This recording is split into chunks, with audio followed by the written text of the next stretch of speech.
Mic check. We interrupt you from this podcast to bring you this special message. This podcast is not for children. There's occasional use of explicit language. Viewer discretion is advised. Mic check 1 2 1 2.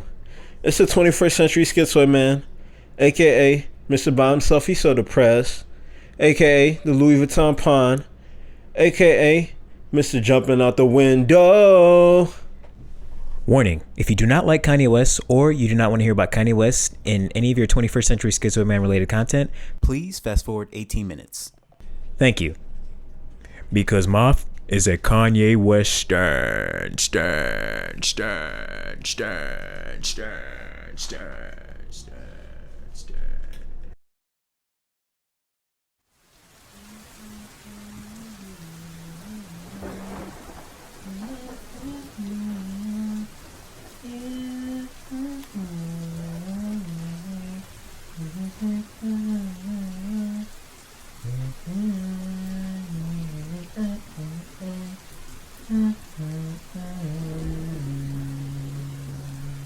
Dear Ye, I wrote about you and you still ain't calling. All these voices in my head, they got me free falling. Every app has reps to you, your family and your daughter.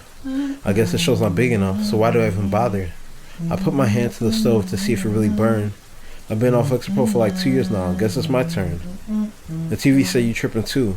Bad fans, you must have lost them. P.S. I think we live through the same shit, like we the same.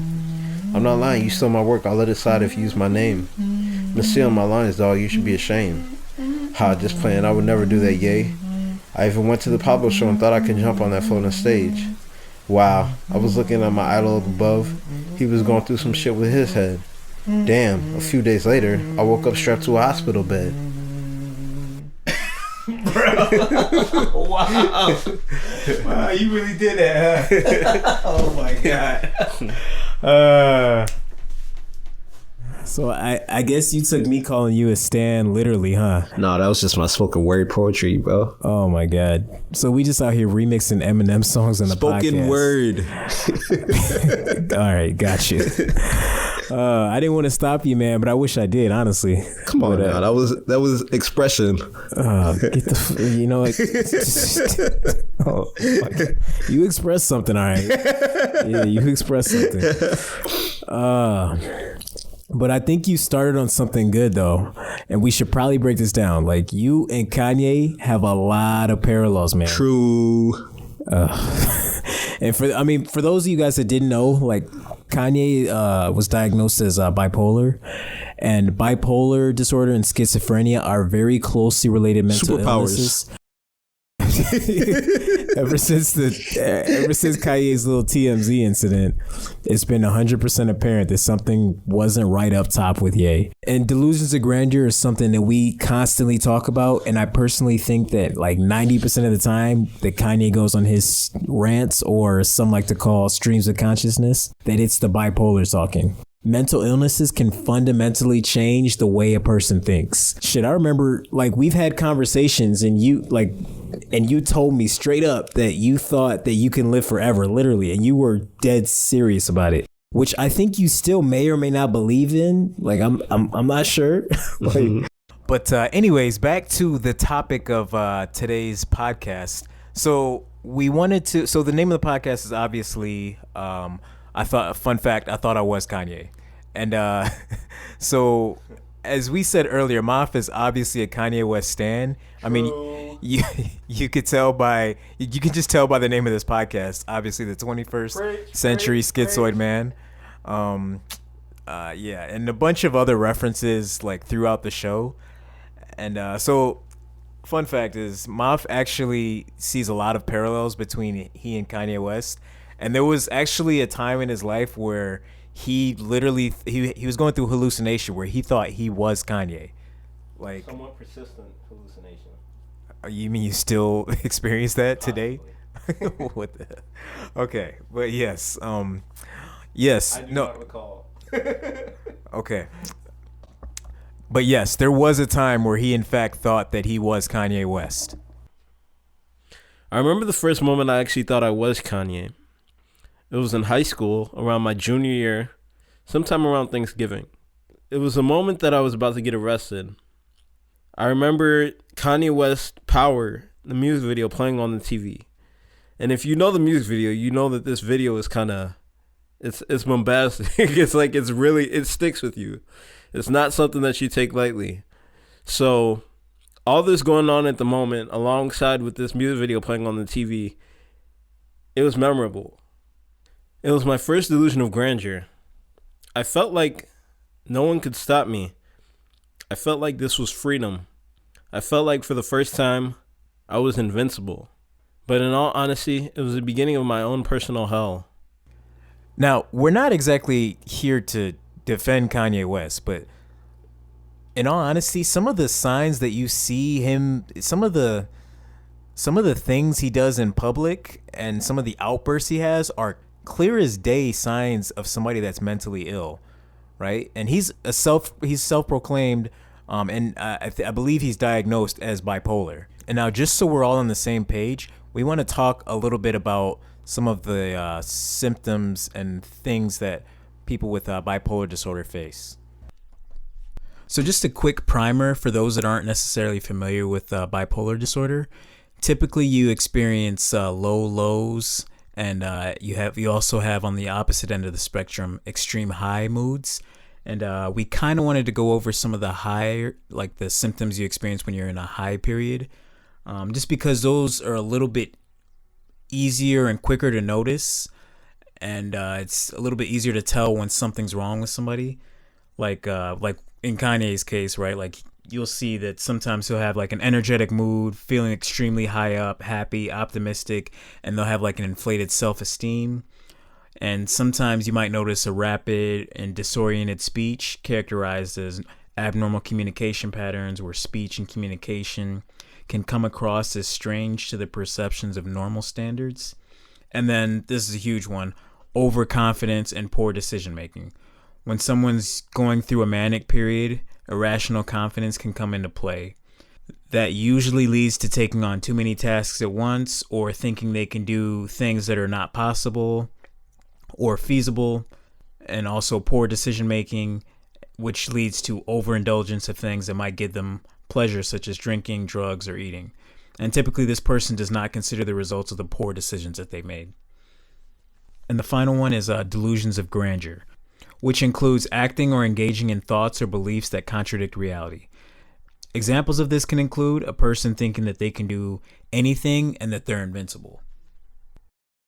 Now, on the other hand, there's schizophrenia, which is something obviously, Maf, you go through, and delusions. And what I want to talk about as far as like symptoms go for schizophrenia that compares to bipolar are like thinking that thinking that some of your family members and friends have a vendetta against you, or that they're plotting a grand conspiracy against you. And then the one that's the most similar is a rational sense of self-importance, or thinking that you're a celebrity or an extremely powerful, influential figure. This can manifest itself by believing that someone is in love with you when they're really not, or thinking that you're a celebrity or something just way bigger than you are. Yeah, so since Moff actually thought that he was, in fact, Kanye West at one point in time, we thought it'd be cool to do a comparison of Kanye's symptoms going through bipolar and Moff's symptoms as he's gone through schizophrenia. And so I guess let's start out with some of Kanye's symptoms, right? So when we described bipolar, we talked about one of the symptoms and thinking like family or friends might have a vendetta against you. So like back in 2016, I think, when we first heard about Kanye having mental health troubles, Kanye's family had admitted him to the UCLA Medical Center. And then later on, he came out in protest saying that Kim tried to bring a doctor to lock me up with a doctor or some wild like that. And it was a bunch of other similar tweets. This was back in 2016, like when he was just firing off tweets like every minute. And usually like when a person is going through a manic state, the phone is like the last thing you want them to have in their hands at that point in time, especially if it has internet connection, because then the whole world can see like that person's struggling, right? Like it'll only take like one or two tweets or messages to see that, okay, this person's going through something, right? Typically when a person is in a manic state and their family sends them to a hospital, They don't feel like they're getting help. They feel like they're being punished. They feel like they're being sent to prison. So really, locking them up, I shouldn't say locking them up. I mean, getting them help is in their best interest. You really said locking them up. Oh my god. So I'm gonna need you to. That's how we feel when we're in the hospital. I mean. So you've been actually out of the hospital for a long time. That you're basically the time before you had your last relapse. It was about a year or so, right? So it seems like your stays are getting fewer and farther in between. But my bad, I'm interrupting. But I just want you to remember the fact that I really want you to remember, like, if you have another relapse, because you've been doing really well the last couple of years, to remember what you said about, like, family members. They actually mean well when they're trying to get you to go to the hospital, okay? All right. But having a phone, I know for a fact that this is something that you don't want to do. In fact, you want to do the opposite of it. You want to pull away from all types of social media. You want to pull away from messaging with people, and you want to pull away from contact, but you don't want to pull away from people that can help you. I know for a fact that this has happened to me on both ends of the spectrum. By being too social and by not being social enough, I've ended up in the hospital, or I've ended up with circumstances that I would rather not be in. And I've definitely said some wild tweets and messages while being in a manic state. But back to the symptoms of bipolar that we were highlighting as it refers to Kanye West. One thing we wanted to talk about was taking on more tasks than one can handle at a time. And one easy thing to see with Kanye West is like the whole album pushback thing, right? Like, he's notorious for that. Anybody that's a fan of Kanye, we know that he's a smart, he's a relatively smart guy, but he doesn't always deliver his albums on the actual promise dates, right? Like, sometimes it can be months out, right? Like, and who knows, like, maybe he could be at a low period during those months where he doesn't release the albums. So Maf, you want to talk about some of the some times where you've had some of the times where you've taken on way more tasks than you can handle, and it's like evident like you couldn't handle it at that point in time? Or this brings back another way that I can relate with Kanye, with the overconfidence and poor decision making. I remember re-enrolling in college during an episode. Now, no one around me had any idea what was going on. They just expected me to go to college and do I guess what was due diligence and graduate from college just like everybody else. But so wait, you were going through an episode at that time? Like, really? So, I mean, how did that feel, I guess? Well, I really had no idea what I was doing. I mean, I would listen to the voices. They would tell me, Yes, he had no idea what he was doing. It was me in control the whole entire time. He's back again, isn't he? Well, real quick, let me put you through a quick little hypothetical. What if Kanye were diagnosed as a child? According to him, while he was a child, he experienced a brief episode that his mother never reported. What if this episode were reported and he were diagnosed? What if he ended up like everybody else that goes down the psych pipeline system, which ends up strangling the emergence of the creative? But what's interesting with Kanye is that he's a very powerful figure in society. I mean, he's a damn billionaire. And while I think a majority of the people that are great or successful in society have something extremely odd or off about them that sets them apart from everyone else, I actually think Malcolm Gladwell's The Outliers popularized the idea that people can spend 10,000 hours of practice in a field and can be considered an expert. I think sometimes this goes hand in hand with people with mental health issues. Whether it's anxiety or social isolation that leads to it, I believe people find a lot of comfort in their hobbies and become extremely good at what they're passionate about.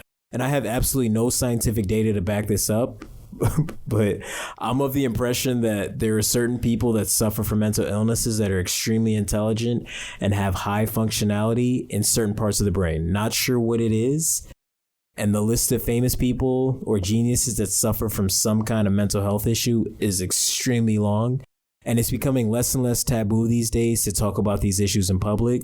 But long story short, we started this podcast because we're of the firm belief that a mental health diagnosis is not the end of the world, and that with the right support system and with a bit of creativity, a person struggling with a mental health issue can absolutely be successful. Granted, it may be in some of the most unorthodox ways, it's still 100% possible. And the journey to being able to properly cope is going to be very tough. And one of the main things that people have to deal with is being admitted to the hospital. Me personally, I've been in the hospital at least 25 times while coping with schizophrenia. Damn, 25? Yeah, 25 times. Wow. At least. Yeah. Damn. It might even be more. Seriously? Yeah.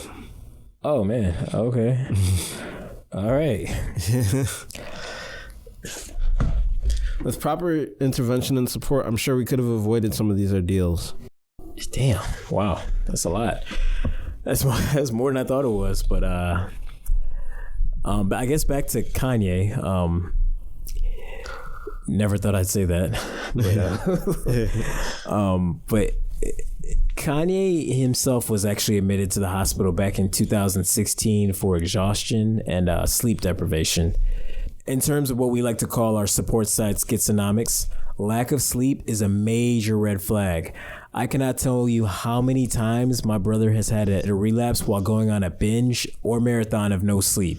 I mean, this is like 2-3 days at a time. And this is a telltale sign that something is up. It usually means that the person has stopped taking their medications. And so if you have a friend or family member that struggles with mental health issues, this is one of the biggest indicators that a relapse is on its way. And another one of these little Kanye parallels is Kanye also went on this tirade of a bunch of rants, which were kind of strange. And a couple months later, you went on a similar non-sleep binge and Twitter rant just like Kanye. I found at that point in time, like in the back of my head, I'm like, were you influenced by him, or if it was just you expressing yourself, or I don't know. No, I don't think it was Kanye. I think I was just on one, like just tweaking or something like that. So I remember you guys escorted me to the hospital on the same day of those rants. Usually the one suffering from mental illness is unaware of the danger they are to themselves or others. But at that moment, I honestly couldn't see how I was in danger. I was minding my own business, but I was off my pills. Sometimes I wonder why the doctors don't allow the victim to take a more active role in treatment. I mean, you tell the doctor you don't want to take the pills, and they're like, that's cool, but I'm going to add 50 more milligrams. It doesn't make sense. We probably all think I'm not your typical patient.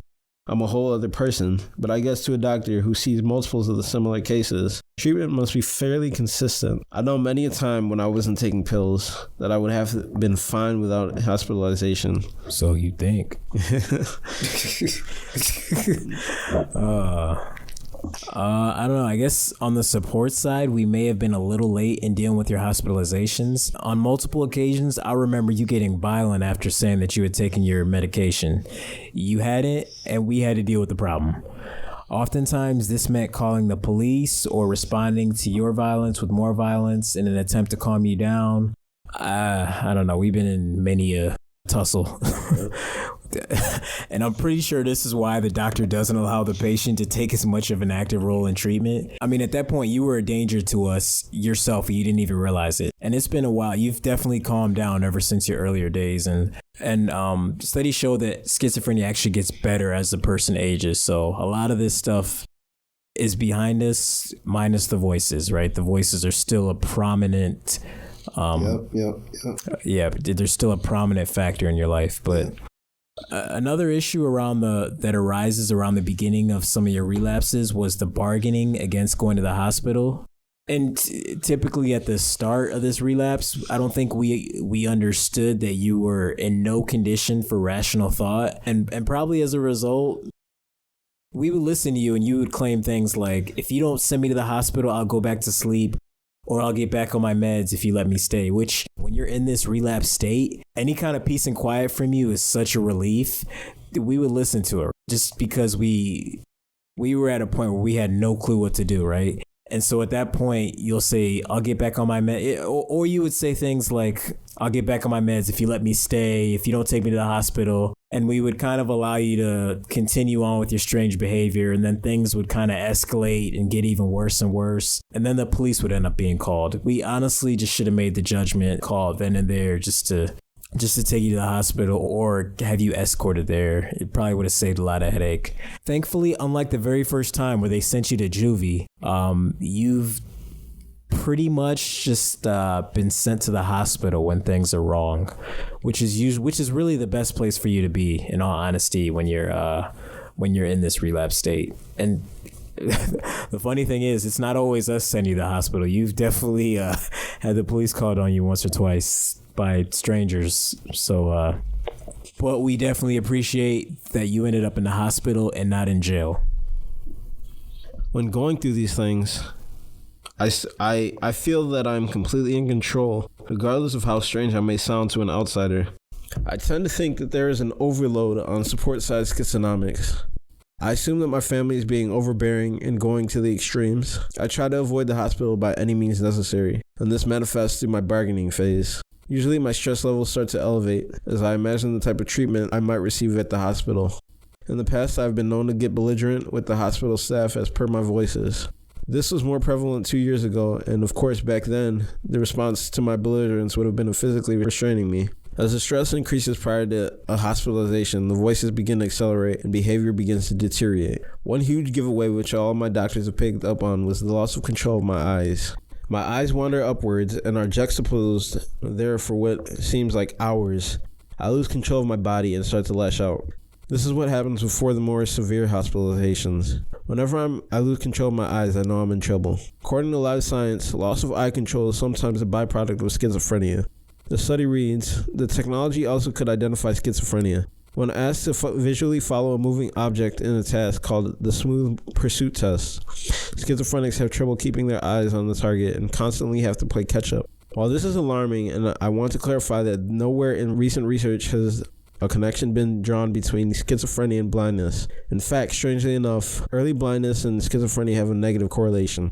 Apparently no one who was born blind ever developed schizophrenia. Shockingly enough, Psychology Today states, and I quote, across all past papers, there has not been even one reported case of a congenitally blind person who developed schizophrenia. Interesting. So, did you say that there's never been a blind schizophrenic person? Yes. So is someone who's born blind? There's never been a person who was born blind who developed schizophrenia later on. Really? Yeah. So I thought schizophrenia was genetic, though. Interesting. I mean, that might be a topic for a later episode. I'm just curious because does that mean schizophrenia is it's genetic, but like it's almost like they're implying that it's some learned? cases are genetic. Some cases are believed to be genetic. It hasn't been proven. It's definitely proven. We have it in our family though. Like yeah, but that doesn't mean that it's a guarantee that you're gonna get it. No, of course not. I'm just saying it's like they're saying this is like it's like a learned behavior essentially. It's just an interesting concept, which I've seen some people lose it over some crazy weed or something. Right? Like, I mean, just like, but like interesting. That's a interesting statement. I guess I'm gonna stop saying interesting. But all right. Kanye's doing our limelight. The light should be green. You should be green with envy. I guess you could say that Kanye's declaration of him being a god is as strange as me saying I'm Kanye. Okay, maybe both are far-fetched. Just as an aside, I have been known to refer to Kanye as my Lord and Savior. Jesus. But it's hard to explain how I presently feel about the question of whether or not I'm actually him or our lives just parallel each other quite similarly. Yes, my dark passenger continues in its attempts to prove the relationship, and my logical side may try to legitimize this craziness with science. I think this is how a lot of other schizoids feel. Schizoids. We struggle with matching our delusions with reality. That's what you call yourself. Schizoids. I even find myself wondering why this is happening to me instead of other people. Along with schizophrenia comes a constant nagging to stay in touch with reality. This kind of delusion cannot be reality because of the exact reason I believe it to be true. Science. No matter how much science we use to rationalize an illness like schizophrenia, nothing can explain that dark passenger we harbor. How is there a voice present constantly throughout one's existence that is also able to converse with your regular thought patterns? Deal with it. It makes me wonder where the typical voice in your head comes from. Everywhere. I wonder if some even have that voice in their head that seems commonplace to everyone else. Yes. We need to vocalize our thoughts. That's the crux of schizophrenia. Crux. If we allow emotions and ideas to develop into healthy conversations, we can defeat this disease. Fuck healthy. It often comes down to a matter of stigma. The best advice I can give someone struggling with their dark passenger's control is try to expose it to the light. No. Negotiate, negotiate, negotiate. No. This is a technique my brother developed for me. Instead of bargaining before a hospitalization, attempt to bargain with the voices. If the voice tries to silence you, ask it for reasons and don't stop until you hear either a reason or arrive at a compromise. Not gonna work. Or if it may give up. Never. When the voice gives up, you shouldn't take it as a victory because it usually means, at least in my case, more trouble later down the road. When your dark passenger tries to get you off your meds, you need to fight tooth and nail against it. Here's an example of the negotiation. You don't call the shots. The dark passenger says, No medicine. Why not? I respond. I just said you don't call the shots. Because I said so. What if we make a deal? And it responds, What is your deal? I'll skip them every other day, it says. No meds. This is when you have to dig in your heels. I respond, this doesn't make sense. Why can't I take them? I'm walking you to bed, and you won't be able to tell anyone that I wouldn't let you take your meds. Yes, the attempts usually fail, but on the off chance that the negotiation doesn't fail, the silver lining, then you have yourself a victory. Nope. In the event that you win, you should always try to capitalize on these small victories by trying to get more out of the deal when you have an advantage. Like if it lets you take the pill, go a step further and see if it will allow you to vocalize this negotiation struggle with your supporters. You talk too fast. Finally, my dark passengers told me I was a lot of other people over the years. Kanye. Some I will highlight in this series, You're Kanye. and others I will most likely just mention. Regardless, the first time I heard I'm Kanye in my own mind, I shouldn't have taken it as I even had the pink polo, I had thought I was Kanye. Yes. I should have taken it as this may be an identity crisis. Yes. No. This is you. I need to discuss this with someone. This was a more serious episode and we should be more lighthearted in the forthcoming episodes. As usual, I want my misery to be your comfort and company as we continue on the journey with 21st Century Schizoid Man. Thank you. Come again.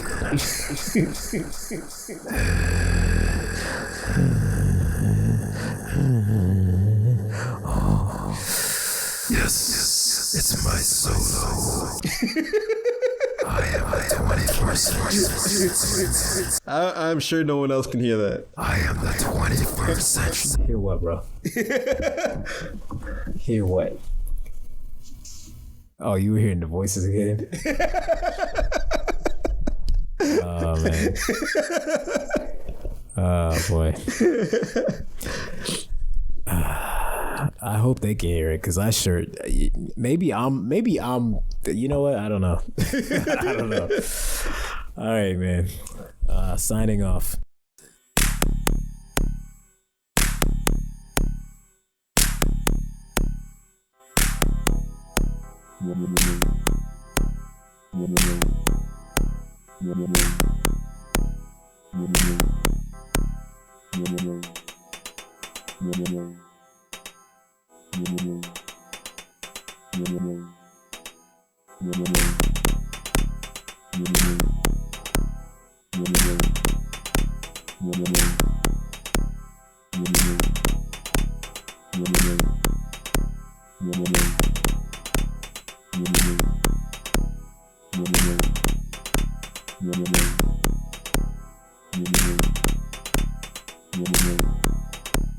Yeah.